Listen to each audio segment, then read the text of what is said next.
How to change your birth date on REDnote. Hey everyone, welcome back to the channel.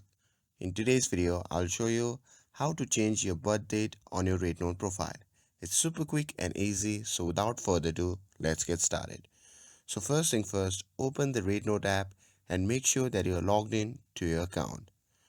And once you have opened the REDnote app, simply tap on the profile icon shown in the bottom right corner of the screen. And in your profile page, you can see the option labeled profile. Simply tap on that. And from here, you can see the option labeled birth date. Scroll down and simply tap on that. And in this section, you can change your birth date to whatever you want. And once you have made the changes, simply tap on save and you are all set. And that's how you can change your birth date on REDnote. If this video was helpful, don't forget to like, share and subscribe to get updated for more videos. Thanks for watching and I'll see you in the next video.